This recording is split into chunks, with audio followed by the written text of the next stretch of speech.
vai perseguir Davi. Agora você vai observar como foi que Davi chegou a Saul. Davi chegou a Saul sem história. Davi chegou a Saul sem nome. Davi chegou a Saul sem probabilidade humana nenhuma de ser alguém. E foi por meio de Saul que Deus o elevou. Quando ele persegue Davi, que Davi vai se esconder na caverna, aí você vai ver o capítulo 22. Olha como começa o capítulo 22 do mesmo livro. Deixa eu me voltar. Davi saiu daquele lugar e se refugiou na caverna de Adulão. Quando os seus irmãos e toda a casa de seu pai souberam disso, foram ficar com ele. Olha o versículo 2. Ajuntaram-se a ele todos os homens que estavam em dificuldades, os que tinham dívidas, e todos os amargurados de espírito. E Davi se tornou chefe deles. E havia uns 400 homens. Olha a diferença. Quando Davi chega a Saul, ele não é nada, não é ninguém. Quando agora Davi recebe homens, esses seus homens, que chega a Davi, já não prestava para nada. Eram endividados, amargurados, revoltados, só tranqueira. São pequenos detalhes que podem mudar uma história. Agora quem não era nada se torna chefe de um grupo de tranqueiras.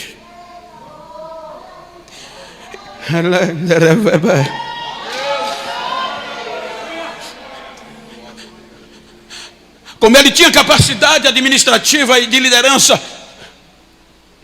ele consegue contornar e fazer com que aqueles homens se tornem fiéis. Mas a perseguição foi tão grande que os irmãos vão ver que houve mortes até de sacerdotes. Lugar de adoração foi destruído. E quando o texto que a gente leu diz que Saul voltou da guerra dos filisteus, posterior, Davi já estava refugiado. E disseram a Saul: Davi está escondido lá nas montanhas de Engedi. Eu passei por lá. Os meus olhos viram as cavernas, os desertos. E em março estava um frio de matar. E a Bíblia diz que Saul teve suas necessidades fisiológicas. E olha o que é que o destino faz. Jamais ele esperaria. É um nada, é um deserto. Já está dizendo, mas pense no que você não entende como deserto. É quando é no meio do nada, é no nada, no nada, no nada, no nada. Cavernas, cavernas. Ele entra justamente aonde Davi e os seus homens estavam.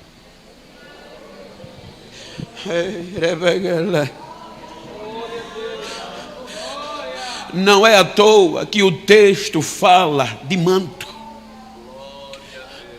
Além de ser um costume, o manto dos reis era muito usado por conta do frio. Os reis usavam os mantos por conta do frio. Alguém que é judeu me disse: Bento, é o frio na época tão grande, que uma das funções dos escravos, dos quais a gente lê na Bíblia, os servos, nesse tempo de frio, uma das funções dos escravos era aquecer o lugar para os seus senhores. Se ia ter reunião, se o seu senhor ia sentar em algum lugar, nesse período de frio, ele já vinha com manto, mas antes dele vir, o servo já sentava no frio, no gelo, e enquanto não aquecia, ele não levantava, porque a função dele era aquecer o lugar para o seu senhor. Dá uma olhadinha para quem está ao teu lado, diga, está disposto a sentar no gelo?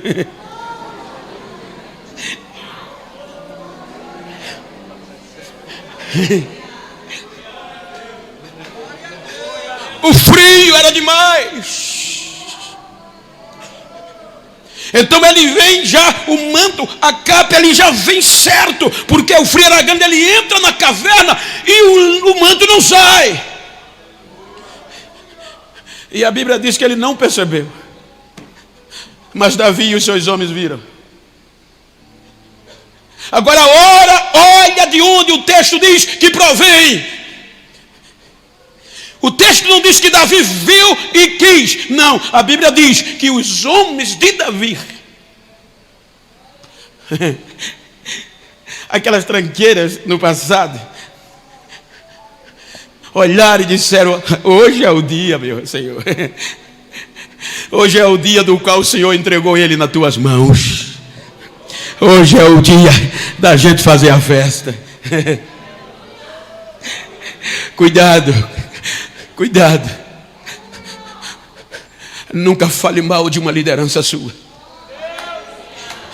porque na maioria tem alguns grupinhos que chegam, que se infiltram para tirar a autoridade. E se você não tiver conhecimento desses pequenos detalhes, você vai na onda. Mas eram tranqueiras. E veja que Davi, na força do impulso, na motivação, ele vai para acabar com ele.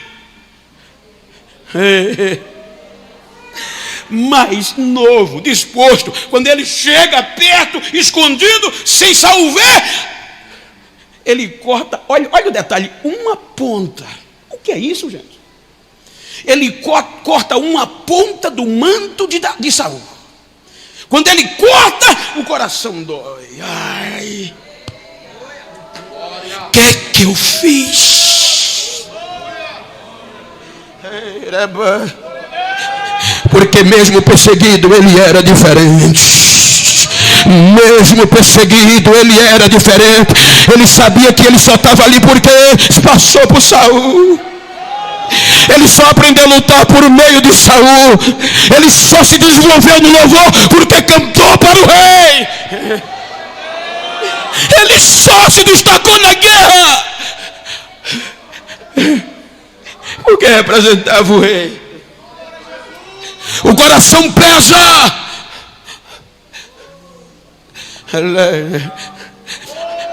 Eu vou dizer algo, pastor, que o senhor já conhece, mas eu vou dizer porque o senhor sempre me ensinou. Eu fui pregar agora na convenção geral, e os irmãos sabem que é o maior trabalho das Assembleias de Deus do Brasil. Estão todos os presidentes, a maioria. E quando você chega no aeroporto, já tem a equipe preparada para te recepcionar nos melhores hotéis. Para você ir para o culto, eles vão te pegar. E quando eu cheguei no grande templo, aí as pessoas que conhecem, cerca para tirar foto. Passamos uns 15 minutos para chegar. Quando eu subi no altar, a mesa já estava posta, pastor Duelo, pastor Zé Wellington, só a mesa diretora. E o meu pastor, Isvaldo, nosso pastor, estava sentado lá atrás. Então as pessoas que foram me carregar, me conduzindo, quando eu olhei, vi meu pastor lá, aí eu peguei para cá. E o meu lugar estava na frente. Aí o rapaz gritou, não é por aí não. Eu não dei ouvido, fui não está o meu pastor. Dei um beijo, saudei e fui para trás dele. E o cara gritou, não é o seu lugar, não é lá. Eu digo, eu não posso sentar na frente do meu pastor. Pequenos detalhes. Ele olhou para mim e disse, não, Genival, aqui é diferente. Você não está em Alagoas, não. Eu lhe autorizo você ir lá para o seu lugar. Mas depois eu recebi uma mensagem, muito obrigado por você honrar o nosso ministério. São pequenos detalhes que fazem a diferença. Não é pregar, saber pregar, não é ser famoso, não. São pequenos detalhes. Veja que ele cortou só.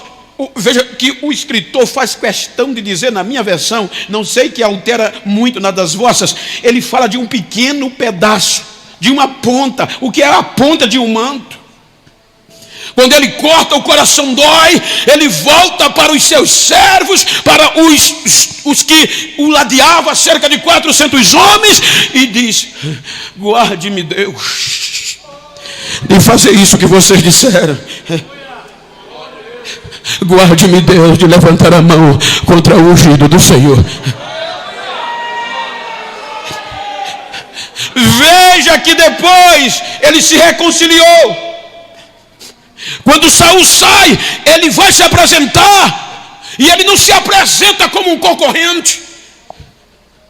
Esse ato que ele fez, oh meu Senhor, eu poderia ter te matado hoje, porque o Senhor está me perseguindo. Eu não sou nada, eu sou uma pulga, eu sou um cão.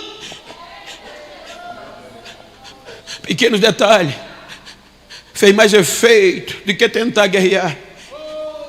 Saul botou a cara no chão e reconheceu que estava errado, e disse: agora eu sei que Deus entregou o rei nas tuas mãos, meu filho. Não se esquece do meu povo, cuida do meu povo quando o reino estiver nas tuas mãos. Quer conquistar seu inimigo? São pequenos detalhes. Não enfrente, não guerreie. Se ele está acima de você, respeite, se abaixe, passa por baixo, que você vai conquistar ele. Denigrir, tirar a autoridade dele não vai resolver. O que vai resolver são os pequenos detalhes.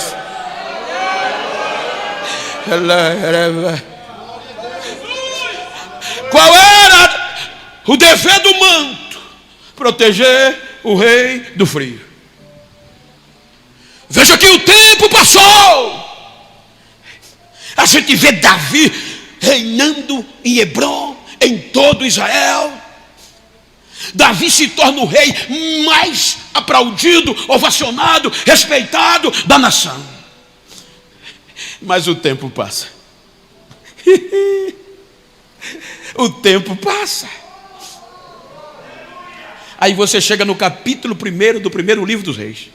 Olha o que é que diz. Pequenos detalhes, mas o tempo passa.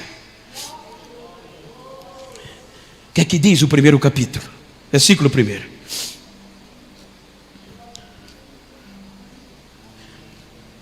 Isso dá uma mensagem. Quando o rei Davi já estava bem velho, envolviam-no com roupas, mas ele não se aquecia. Foi só uma ponta. Qual foi o maior problema na velhice de Davi? O frio. Está entendendo? O maior problema da velhice de Davi não foi falta de dinheiro, não foi mulher, foi o frio. Um pequeno pedaço do manto. Fizeram de tudo, mas o frio não passava.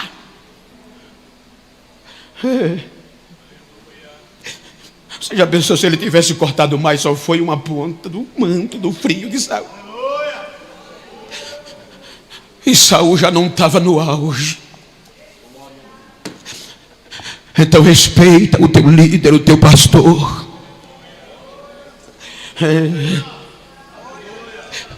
Fizeram de tudo e o frio não passava. Envolviam com manto, com lençol, mas o frio não passava. Por conta de uma ponta de um manto de um rei que ele cortou em tempo de frio.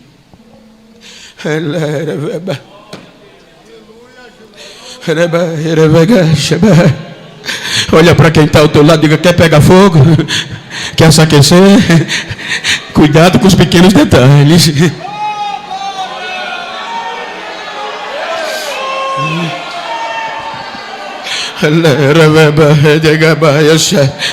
Vamos procurar em todo Israel uma moça bonita, virgem para aquecer. Veja que o problema não é a mulher. Trouxeram a mulher mais bonita, a virgem, a moça mais bonita, juntaram ela na cama com Davi, ele se aqueceu, mas ele não teve relação com ela. O problema era o frio, não era a mulher. Então, gente, você quer aquecer, quer rodar no pessoal, quer pegar fogo original, a melhor coisa é respeitar quem está em cima. Se você leu a carta de Judas, só tem um capítulo, você vai ver que Judas está descendo a madeira nos falsos mestres. Um grupo de pessoas sem compromisso que entraram no meio dos crentes e queriam tirar a autoridade de Deus dos discípulos, dos obreiros, e deu um problema terrível, denegrindo. Quando você chega no versículo 9, aí veja o que é que Judas diz: que na disputa entre Miguel e o diabo, por conta do corpo de Moisés, Miguel tinha toda a autoridade de arrebentar com o diabo, mas de Judas, ele não ousou falar palavras ofensivas contra o diabo. Ele só disse: o Senhor te repreenda. E hoje uma das mais coisas que a gente faz aí daqui a pouco a gente está frio. Pergunta para quem está ao lado: quando você sentir frio, vai procurar a ponta do manto lá do homem.